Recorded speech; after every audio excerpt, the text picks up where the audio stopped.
Halo teman-teman semuanya. Sekarang tanggal 4 September, hari Rabu, jam 10:25 siang di New York. Kita bertemu kembali di kuliah spiritual. Di video kali ini kita akan coba untuk menjawab satu pertanyaan yang sangat bagus menurut saya dari teman kita bernama Motivasi Spiritual 93. Ya, ini ditanyakan satu hari yang lalu, one day ago. Di dalam sebuah kuliah spiritual yang bertemakan tentang hidup dialami bukan untuk menjadi bersih. Ini adalah kuliah spiritual saya terakhir ya. Oke, kita baca dulu pertanyaannya. Bagaimana orang yang sudah tercerahkan, Mas? Katanya sudah tidak bisa menderita seperti di channel-channel lain. Katanya kalau sudah mencapai pencerahan, yang ada hanya sukacita yang mendalam, tidak ada lagi penderitaan. Wah, ya. Ini saya tertarik dengan pertanyaan ini karena saya yakin ini juga mewakili pertanyaan dari teman-teman semuanya. Poinnya adalah berpikir bahwa orang yang sudah tercerahkan itu sudah tidak lagi bisa menderita. Itu ya poinnya ya. Isinya cuma sukacita. Mari kita pergi ke papan tulis. Kita pergi ke papan tulis. Lalu kemudian kita akan coba untuk menjelaskan. Kita ulang dulu ya. Bahwa dikatakan bahwa orang yang sudah tercerahkan, ya, ini sama dengan selalu sukacita, tidak pernah menderita ya, no menderita, gini ya. Wah, ini pulpennya baru. Oke, ya ini ya. Nah, mari kita bahas. Menjadi tercerahkan adalah, kalau kita tanya ya, goal dari kamu belajar spiritual sebenarnya tercerahkan, menjadi tercerahkan. Betul?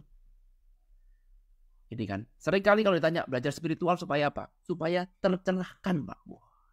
Seolah-olah seperti tercerahkan ini, wah habis gini kaki saya gak nginjak bumi lagi. Ya, jadi pada saat saya sudah tercerahkan nanti, saya berubah dari orang biasa menjadi orang yang wah kakinya sudah tidak nginjak bumi lagi. Ya. Lalu kemudian apa lagi? Di kepalanya ada sinar gini, wah ada sinar. Terus kemudian auranya, wah, menjadi Superman ya, jadi super spiritual, jadi super.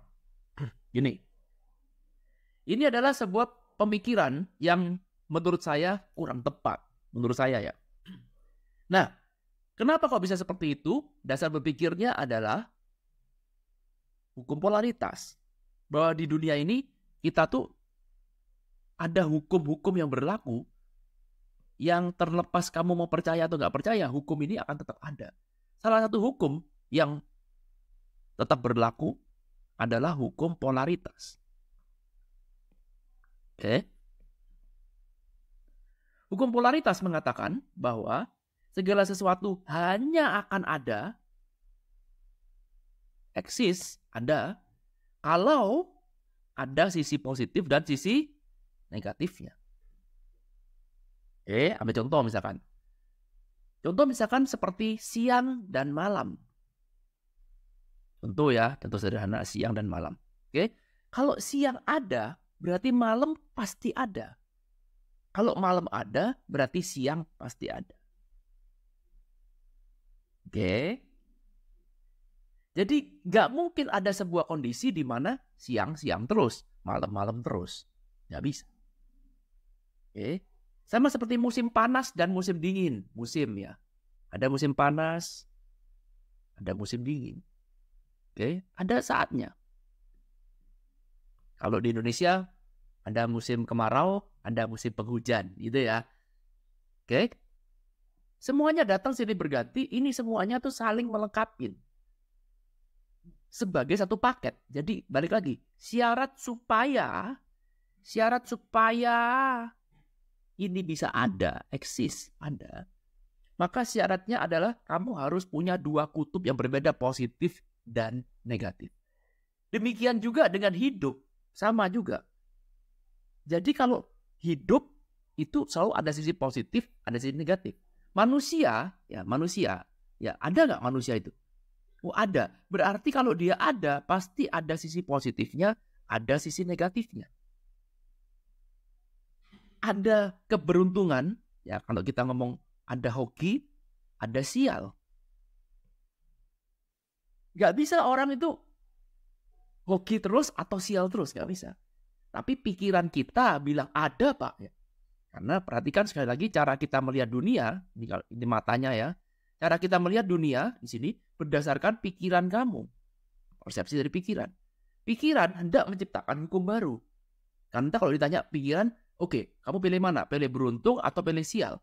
Saya akan pilih beruntung, saya menolak sial. Seolah-olah seperti ada sebuah skenario yang sempurna.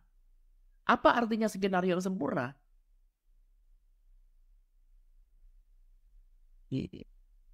Pulpennya baru ya, jadi tulisannya agak jelek. Apa skenario sempurna? Artinya sempurna itu apa? Skenario sempurna itu adalah skenario yang kalau bisa isinya adalah positif semua, negatifnya tidak ada atau negatifnya minim. Ini yang kamu sebut dengan sempurna. Pertanyaannya, menurut hukum polaritas, pertanyaannya adalah, apakah mungkin akan ada skenario yang sempurna? Ya ada. Tetapi bagi pikiran merasa bahwa ada sebuah skenario yang sempurna.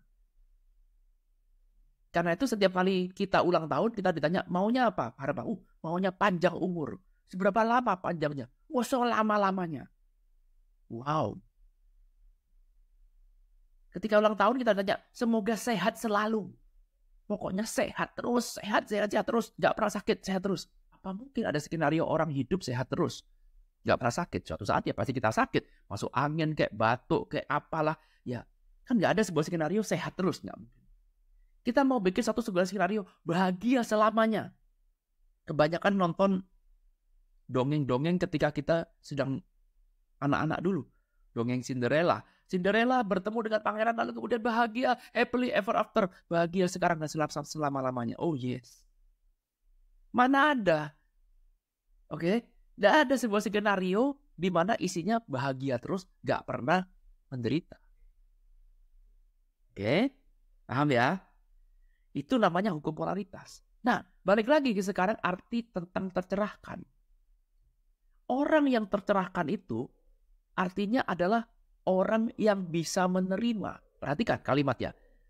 Kalau skenario yang sempurna tidak pernah ada, nih ulangi ya. Sekali lagi, apa yang dimaksud dengan sempurna? Skenario isinya positif terus. Skenario sempurna ini nggak akan pernah ada. Ya, terlepas saya mau percaya nggak percaya, silahkan buktikan sendiri bahwa skenario sempurna itu nggak pernah ada. Skenario sempurna itu cuma hayalan dari pikiran kita aja. Nanti ya kalau utang saya lunas, saya akan bahagia selama-lamanya. Nanti ya kalau anak saya sudah kuliah, menikah, enak, tidak ada beban, wah saya bahagia selama-lamanya. Nanti ya kalau uang saya sudah mengalir, setiap bulan saya dapat passive income 100 juta rupiah, duduk-duduk, wah saya akan bahagia selamanya. Nggak ada. Silakan buktikan sendiri ya.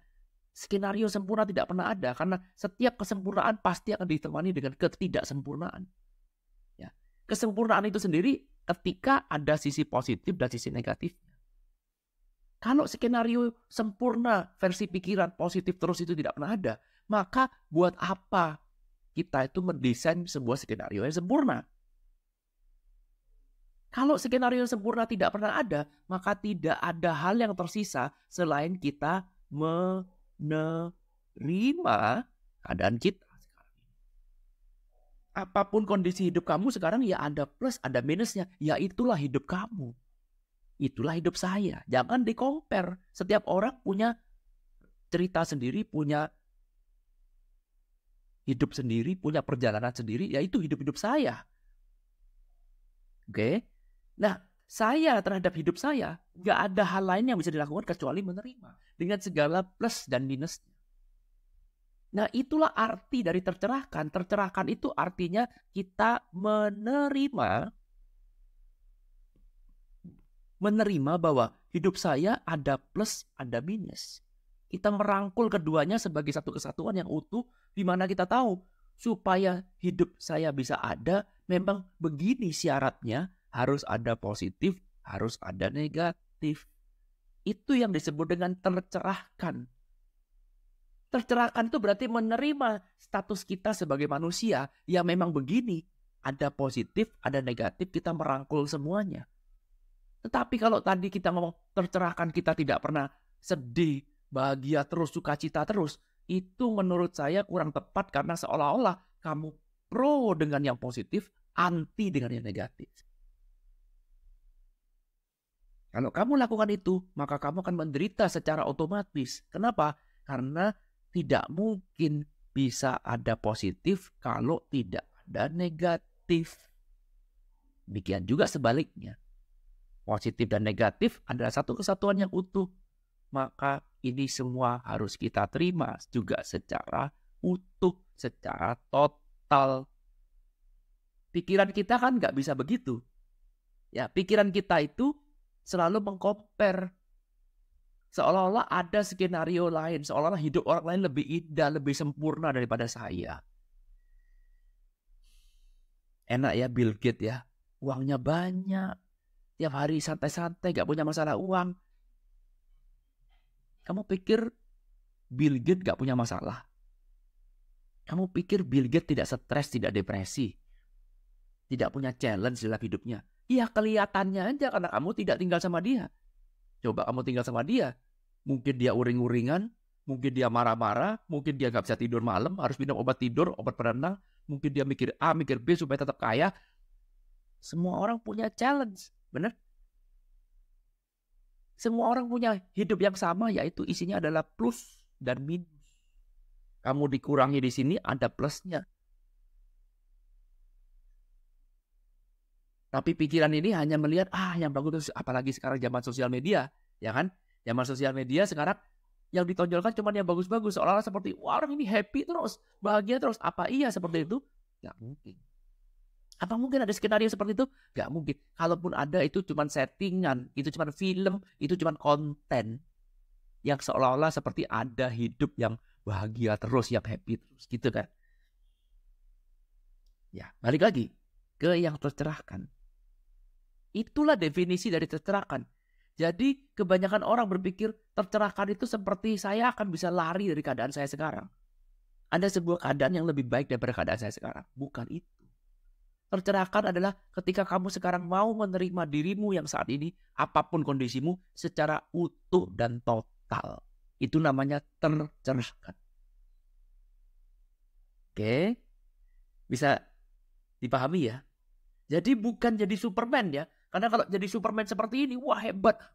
Nanti kalau Pak Irwan sudah tercerahkan ya, wah Pak Irwan gak pernah marah, sabar, gak pernah sedih, pokoknya happy terus, sukacita terus. Wah, salah jurusan. Karena ketika saya menjadi super seperti ini, yang seneng adalah ego saya. Bener nggak? Oh, nanti ya kalau saya jadi sudah tercerahkan, maka saya nggak bisa sakit. Ditusuk-tusuk pisau, tangan saya kuat. Wah, hebat. Nggak tidur malam, kuat. Ya, jalan kaki kemana-mana, kena panas, kena dingin, tetap kuat. Wah, hebat. Ya, nggak bisa kena kuman penyakit. Nggak pernah masuk rumah sakit. Pokoknya sehat terus. Dahsyat terus, ya nggak bisa, halu. Itu namanya halu. Ya, yang senang sekali lagi siapa? Kalau saya menjadi super, yang senang adalah ego. Padahal belajar spiritual itu melepas ego, melepas pikiran. Karena itu kan paham kan sekarang. Jadi kenapa kok belajar spiritual itu kita harus melepas pikiran? Karena pikiran kita menciptakan sebuah realitasnya sendiri. Kamu hanya bisa menerima secara total kalau kamu sudah melepas pikiran. Gak ada cara lain. Kalau kamu terus melibatkan pikiran dalam spiritualmu, maksudnya kamu terus tidak pernah melepas pikiran, maka pikiran akan menciptakan sebuah kondisi, nanti kalau sudah tercerahkan kita akan lebih baik daripada sekarang.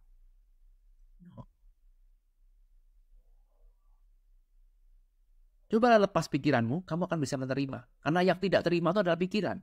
Yang tidak bisa menerima hidup ini adalah pikiran. Yang meng-compare hidup kita dengan hidup orang lain adalah pikiran. Apa yang terjadi ketika pikiran kita non-aktif sementara? Maka kita berhenti untuk tidak menerima. Maka yang tersisa cuma gratitude, yang tersisa cuma penerimaan. Akhirnya apa yang kita terima? Segala positif dan negatif. Sebagai satu kesatuan yang utuh, as one. Yaitu hidup kita sendiri. Good. Oke. Ya, jadi sekali lagi, menurut saya, ya, orang yang sudah tercerahkan bukan seperti itu. Ya, bukan lantas kemudian dia jadi superhuman, nggak pernah sakit, ya, kemana-mana kuat, nggak pernah makan apa, sehat terus, ya. Jadi Superman, jadi superpower. Menurut saya itu yang senang malah egonya. Coba lihat, kalau egonya dilepas, yang tersisa apa? Yang tersisa cuma penerimaan. Karena itulah saya menjawab komentar dari teman saya ini, ya, dari sahabat kita ini. Jawaban saya adalah di sini adalah tentang menerima. Ya, thank you pertanyaannya, motivasi spiritual 93. Ini pertanyaan yang sangat-sangat bagus. Semoga bisa mewakili. Jadi teman-teman yang lain kalau misalkan ingin bertanya juga boleh. Kalau pertanyaannya bagus, saya akan buat konten seperti video ini. Ya, thank you atas pertanyaannya. Sekali lagi ikut kuliah spiritual, kita belajar sama-sama. Silakan Anda subscribe di YouTube saya, juga ikut join di Facebook. Kalau mau ikut kelas Trap Emotion masih ada waktu tanggal 6 ya, nanti kita kelasnya akan dimulai. Oke, thank you udah nonton video ini. Semua informasi ada di kolom deskripsi. Thank you. I love you all. Bye.